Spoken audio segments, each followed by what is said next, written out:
Hi guys, অনেক দিন বাদে আমি ভিডিও নিয়ে এসেছি।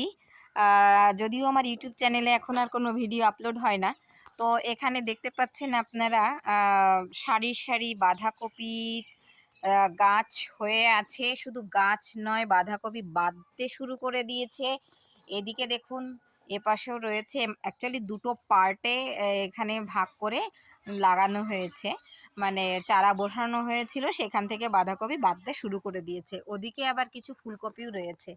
আর ওই দিয়ে শেষের দিকে টমেটো গাছ, এই যে দেখতে পাচ্ছেন আপনারা টমেটো গাছ। আর এই হচ্ছে ফুলকপি। ফুলকপি এত লেটে বা মানে আসতে শুরু করেছে, মানে ফুটতে শুরু করেছে ফুলকপি, যে কারণে এখন যদিও শীত আছে, অনেকের বাজারে হচ্ছে দাম দামি, মানে খাওয়া হয়ে গেছে। আর এখন আমাদের যখন ফুলকপি হতে শুরু করেছে, এখন হয়তো এটা ফ্রিতে বিলোতে হবে।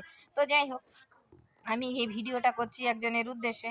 তো তাকে দেখাতে হবে আমাদের গাছে কি কি আছে, বা বা আমাদের বাগানে কি কি আছে। আর এদিকে দেখতে পাচ্ছেন বেগুন গাছ। বেগুন গাছে প্রচুর বেগুন হবে, এটা মানে বলা যেতেই পারে। বেগুন গাছের চেহারাও বেশ সুন্দর। এদিকে দেখতে পাচ্ছেন বাঁধাকপি, ওপাশে পুরোটাই ফুলকপি। হ্যাঁ বন্ধুরা, এই যে দেখুন, এইদিকে ব্রোকলি রয়েছে। ব্রোকলির কি অবস্থা, যা সাইজ দাঁড়িয়েছে! এতদিনে ব্রোকলির প্রায় ফুলকপি সাইজে হওয়ার কথা, কিন্তু হয়নি। আমি তাও এর মাঝখান থেকে একটা বড় সাইজে তুলে নিয়েছি। এই যে দেখুন ব্রোকলির কি অবস্থা, এই যে দেখতে পাচ্ছেন আপনারা ব্রোকলি। আর এপাশেও কিছু বাঁধাকপি আছে। মোটামুটি এই আমাদের যেটুকু জায়গা আছে, সেখানে ফুলকপি, বাঁধাকপি, ওলকপি, পালং শাক, মানে এটা খেতে খেতে রীতিমতো একদম জিভের স্বাদটাই নষ্ট হয়ে গেছে।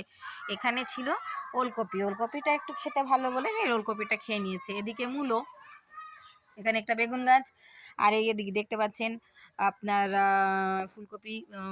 এই যে একটা এরকম সাইজের আমি আজকে কয়েকটা তুলেছি, আমি কল্যাণীতে নিয়ে যাব বলে। আর এখানে দেখতে পাচ্ছেন পুরোটাই ফুলকপি। ঠিক আছে বন্ধুরা।